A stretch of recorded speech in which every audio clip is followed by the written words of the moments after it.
Je vais vous présenter maintenant ce qu'on appelle les catégories de Porter ou la grille de Porter.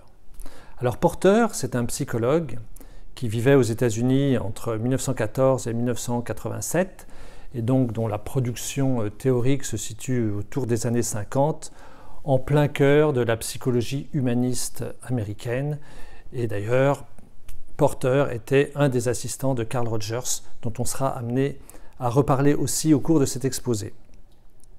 Porter s'est attaché à regarder comment les gens réagissaient quand on leur adressait un message dans lequel il y avait au moins un petit peu d'émotionnel en jeu, c'est-à-dire pas n'importe quelle phrase anecdotique.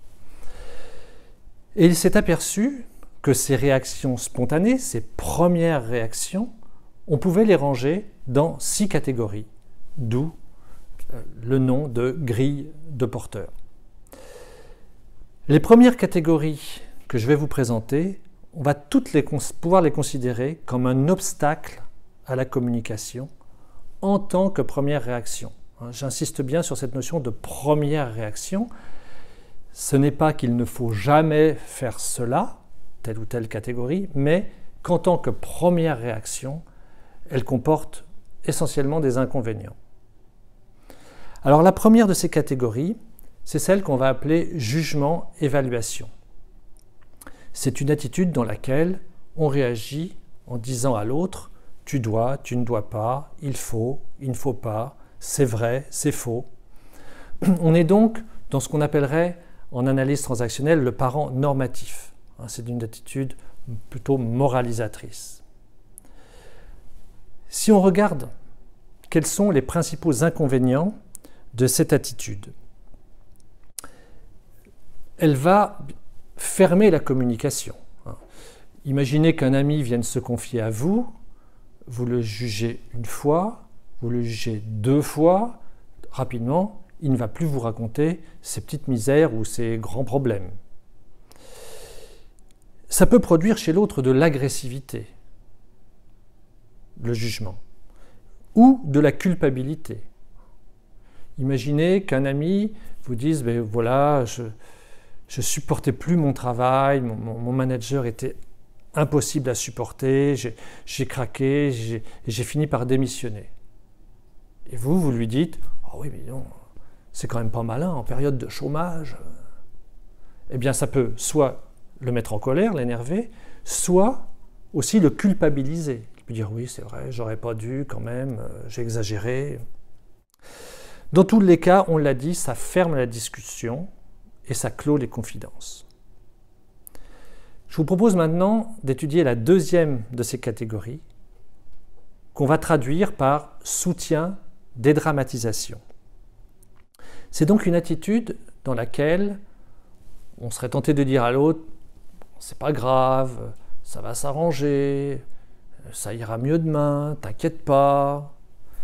Alors là encore, même si ça se part de bonnes intentions, on peut se demander, toujours en tant que première réaction, en quoi c'est peu favorable et quels risques cela peut produire quels effets cela peut produire sur l'interlocuteur. Tout d'abord, cette attitude de soutien, on peut dire qu'on l'a vu dans la théorie des organisations sous la forme du paternalisme. L'entreprise qui soutient, alors la caricature, c'était l'entreprise Michelin, où vous pouviez quasiment naître dans une maternité Michelin, aller à l'école Michelin, travailler chez Michelin, être logé par Michelin, centre de vacances Michelin, et je crois que Michelin même vous enterrait. Vous naissiez, viviez, mouriez Michelin. C'était moins cher d'aller dans les centres de vacances Michelin, c'était moins cher d'être logé par Michelin. Mais bien sûr que l'inconvénient, le grand risque, c'est l'aliénation de la liberté. Et à être trop dans le soutien, les travailleurs sociaux le savent bien, il y a un risque de basculer vers l'assistanat et de créer de la dépendance. Donc, le soutien est une attitude qui ne favorise pas l'autonomie et qui, assez souvent, n'est pas efficace.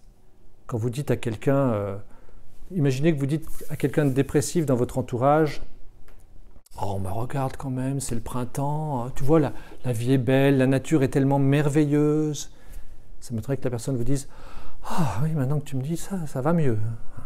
Bon, souvent, ce n'est pas efficace.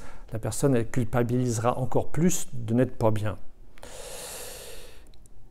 Si on regarde maintenant la troisième de ces catégories, on va l'appeler conseil ou ordre. Donc, il s'agit tout simplement de donner des conseils ou des ordres. Les principaux inconvénients, c'est que là aussi, de toute façon c'est vrai pour les trois premières catégories, ça ferme la discussion. Si on commence tout de suite à conseiller avant d'avoir compris la problématique de l'interlocuteur, ça ferme. Et puis, il y a un risque d'erreur. Est-ce qu'on sait vraiment ce qui est bon pour l'autre?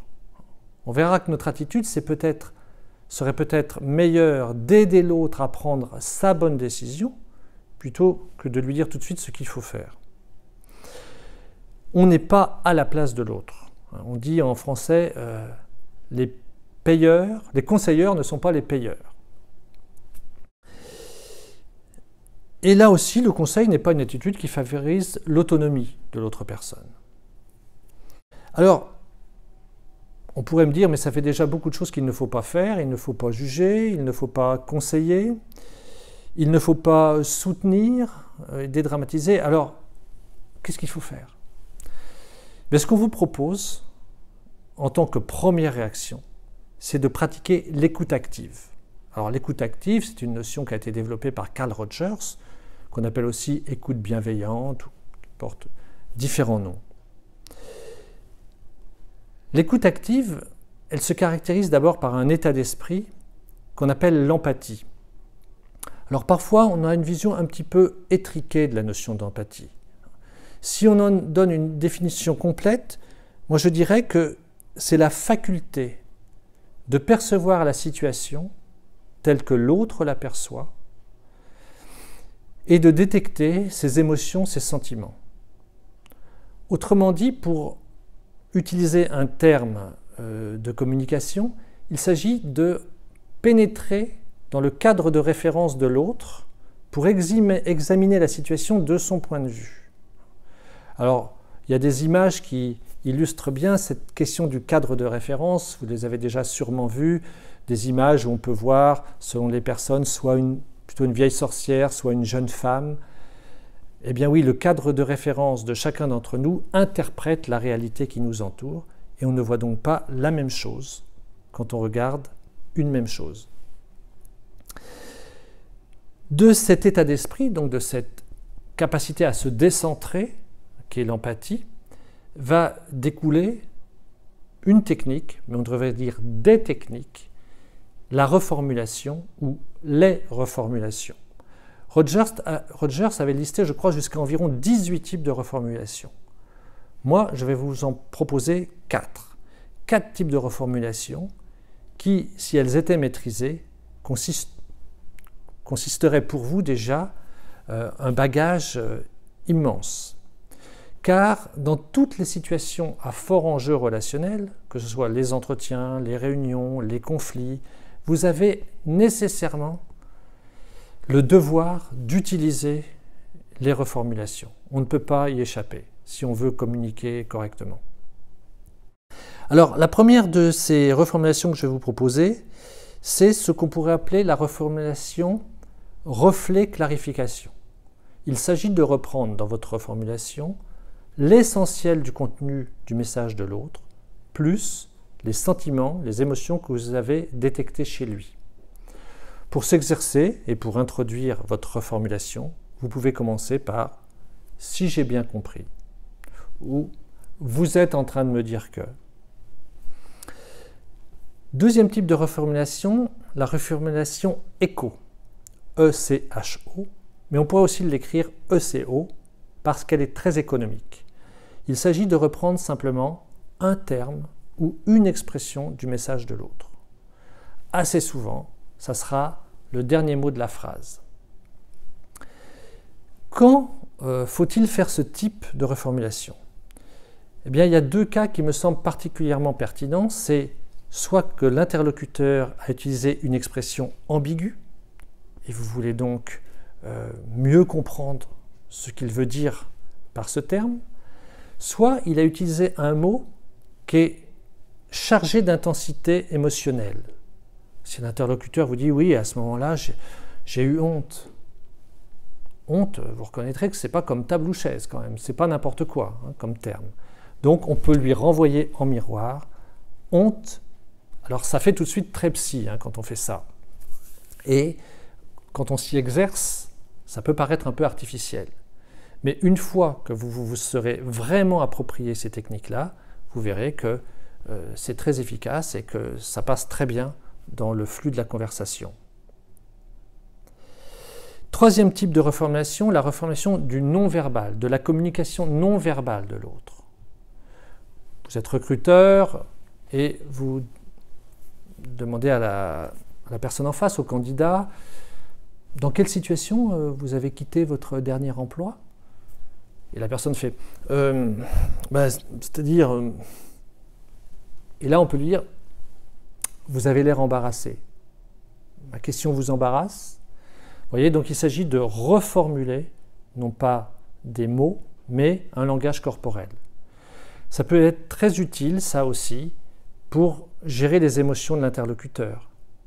Quand quelqu'un se met à sangloter, on ne sait pas trop comment réagir, on peut reformuler, avec empathie toujours, bien sûr, la communication non verbale de l'autre. Dans tous les types de reformulation, il y a bien l'idée de faire miroir. On fait miroir. Enfin, très utile notamment dans les conflits, la reformulation inversée.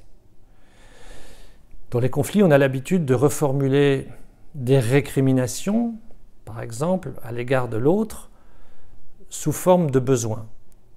Eh bien, si l'une des personnes dit, par exemple, « Oui, il me parle n'importe comment », vous souhaiteriez qu'il s'adresse à vous d'une façon plus conviviale. Vous voyez, donc on inverse, c'est-à-dire que le moins devient le plus, ou le plus devient le moins, sans trahir pour autant, du tout, le message de l'interlocuteur.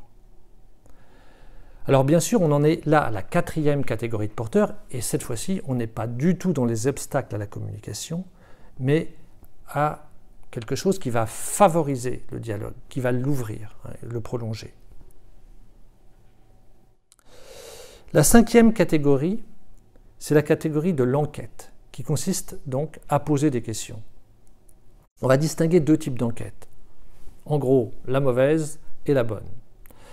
Alors la mauvaise, c'est une enquête centrée sur soi. On pose des questions, mais en fonction de ce qui nous intéresse nous, et on n'est pas centré sur l'interlocuteur. La bonne, c'est quand on cherche à comprendre. C'est donc un corollaire de l'écoute active.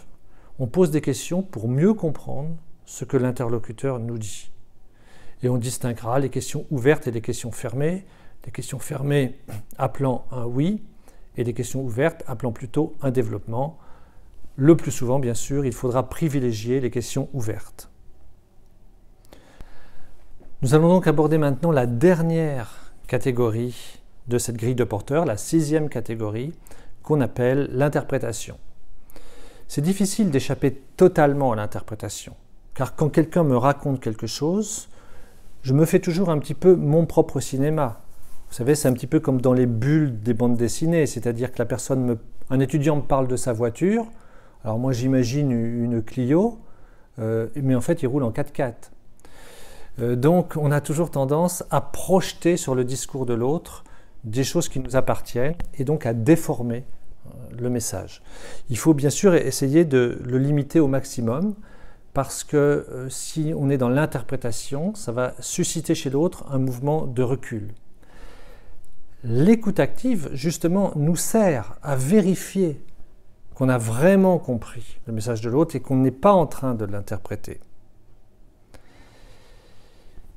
Quand on interprète, ça oblige l'interlocuteur à faire des efforts pour nous expliquer vraiment ce qu'il veut dire. Et parfois, une mauvaise reformulation, c'est une interprétation. Une bonne reformulation, elle met au cœur de la cible. Une mauvaise, une interprétation, elle met en périphérie. On peut dire, si j'ai bien compris, tu m'as dit que... Et l'autre va dire, non, non, c'est pas exactement ça. Donc il faut le plus possible veiller à éviter l'interprétation, ou à la limiter en tout cas. En conclusion, mon conseil, si on veut progresser dans la communication, il faut d'abord maîtriser les fondamentaux de l'écoute active. Et cette écoute active ne pourra fonctionner que si votre communication non verbale est congruente, c'est-à-dire si elle-même, elle facilite la parole de l'autre.